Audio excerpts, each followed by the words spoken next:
The Cardassians were introduced in the Star Trek The Next Generation 4th season episode, The Wounded. But despite their striking initial appearance, who were these scaly aliens, and was Benjamin Maxwell actually bang on the money? As the years have passed, The Next Generation, and in particular Deep Space Nine, have really helped to develop the Cardassians as a species. And there are several people to thank for this. Michael Westmore, obviously, for creating the look of them, Mark Limo and Andrew Robinson. These are just some of the names that have helped to bring the Cardassians into the light, whether they like that or not. You see, the Cardassians themselves are not big fans of the light, so I do hope they'll forgive us for the intense scrutiny we're about to put them under. Fun fact, did you know they're really good maths tutors? Yeah, they help you count the lights. I'm so sorry. With that, I'm Sean Ferrick for TrekCulture, and here are 10 things you didn't know about the Cardassians. Number 10, aligning with a limo. Academy Award-winning makeup artist Michael Westmore created the look of the Cardassians for the 4th season episode of The Next Generation, The Wounded. Now, for inspiration for this, he looked to returning guest actor Mark Limo. Limo had already received the nickname The Neck for his prominent neck muscles. Westmore decided that accentuating these would help to give the Cardassians a very distinctive look. Ridges that went down the sides of the neck and flared out the shoulder tips, giving the Cardassians a strange, menacing appearance, like a praying mantis or a king cobra. This, Westmore noted, would be perfect for any actor with a particularly long head. This would help the casting directors find the various actors who would play these parts. Obviously, Mark Limo got the ball rolling, while Casey Biggs and Andrew Robinson kept it in the air. One element that was unique to Limo's appearance in The Wounded was Gulmaset's facial hair. From Ensign Rowe onwards, no other Cardassian has been seen with a beard. Number 9. The cost of cosplaying a Cardassian. The makeup process for creating the Cardassians was laborious, time-consuming, and expensive. One wonders how the Cardassians ever came back in another episode of Star Trek when, on top of everything else, they stank. Adding the prostheses to the performers initially took around 5 hours. Now, when Mark Limo came back to play Gul Dukat, they did manage to streamline this process down to about 2.5, where some of the extras were not so lucky. Now, they were well paid. Extras were on about $1,500 a day. Nana Visitor, when she was making the episode Second Skin, would also comment on when you spend that many hours under the rubber, it really starts to smell.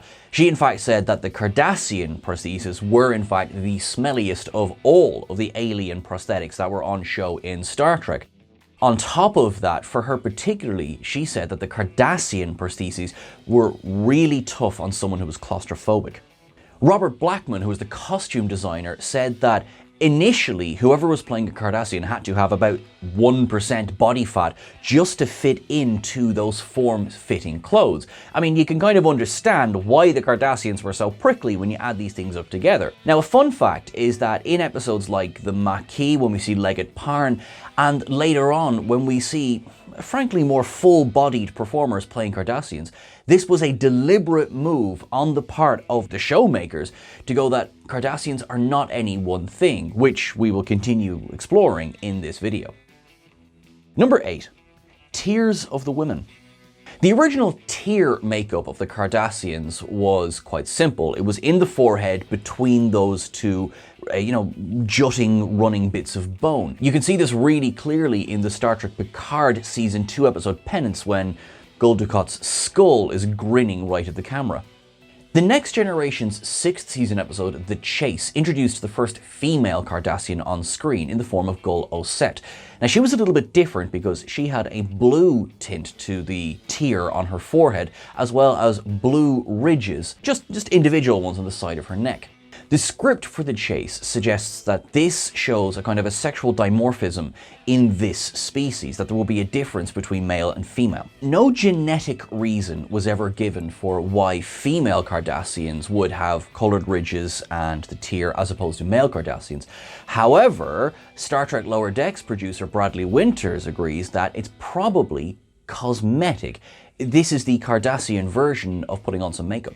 Natima Lang, who was the Cardassian pacifist who appeared in Profit and Loss, She also sported a tear on the middle of her chest, just between her clavicle. This is something that was not shared by the male Cardassians. Number 7. Does this necktie come with a trick? A running joke of Deep Space Nine was that Odo was famous for doing the Cardassian neck trick.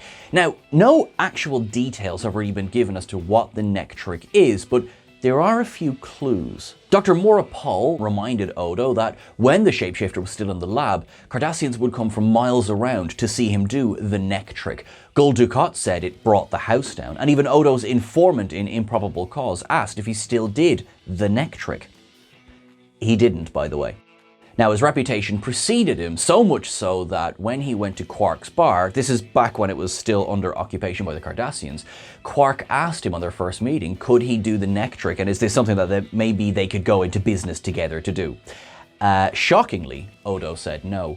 Now, saying that, this scene gives us the biggest clue as to what the neck trick might have been. The way that Quark kind of does his hands in like the rah kind of way there, that's the best way to describe it, suggests that it's effectively Odo mimicking the Cardassian neck ridges, which I won't lie, is a little bit anticlimactic when you see some of the other things that changelings can do. Number 6. A Romulan by any other name. Ensign Ro introduced Michelle Forbes Ro-Laren to Star Trek, but it's also important for saving the Cardassians from the bin. When they were created for the Wounded, they were envisioned as a militaristic race, but one who were basically on the same level as Captain Picard. Like when he was talking to Gul Macet, he was talking to an equal, someone who could go toe-to-toe with him. But they were also envisaged as a one-and-done alien race. Mark Limo, when he was speaking about his role as Macet, said that they were quite one-dimensional in this episode. And though the cast and crew loved the look of the Cardassians, in The Wounded alone, it was felt that perhaps there just wasn't enough to revisit. When the 5th season of The Next Generation was in production, remember this was before Deep Space Nine, and even then before the inspiration for what would become Terok Nor, for example, had ever happened. So initially it was planned that it would have been the Romulans who had subjugated Bajor. It was, in fact, Rick Berman who stepped in, remembering the Cardassians from the previous year and suggesting that they would make a far more interesting villain to begin developing. Number 5. Duet broke the mold and the monologues flowed. Ira Steven Behr cites Duet as the episode that really started the trend of Cardassian monologues. Harris Yulin as Eamon Maritza delivers several monologues, effectively condemning himself throughout the episode, but this would become the template for many of those famous Cardassian orators for years to come. Perhaps no Cardassian ever spoke as eloquently, or as slowly, as Mark Limo's Gul Dukat. Duet, of course, was the penultimate episode of DS9's first season, and it served as not only a bottle show, but as one of the finest hours of television that Deep Space Nine overall offered to the audience, thanks in no small part to Nana Visitor and Harris Yulin's chemistry. Up to this point, the Cardassians had been somewhat single-minded, thuggish brutes. Here was a Cardassian, the consummate villain, effectively throwing himself on his sword just so that his race as a whole would be brought to justice. The obvious parallels to post-war collective guilt aside, what Duet did for the Cardassians was to show that there was a multifaceted species in there, that they were not simply one thing, and that there was far more to the Cardassians than met the eye. Number 4. The Los Angeles riots helped inspire DS9's Scorched Promenade. When Deep Space Nine was greenlit, developing the Cardassians became a top priority for Rick Berman and Michael Piller, with the aforementioned Ira Steven Behr saying how much fun it was to start crafting Cardassian monologues. Berman and Piller were able to really flesh these villains out, and as Piller was writing the script for Emissary, he was inspired by the recent LA riots. This directly led to the Cardassians having a little fun as they left Terok Nor, resulting in the destruction of rather a lot of property and the deaths of several Bajorans. Overall, this was part of the plan to keep the tone of Deep Space Nine as separate as possible from The Next Generation. And though they hadn't initially been planned to be as important as they ended up becoming, once it was decided the Cardassians would be a part of Deep Space Nine, they helped influence so much of the show, including the look and setting going forward. Number 3. Playing the devil. Marco Limo is the man who is most directly responsible for our understanding of what the Cardassians are.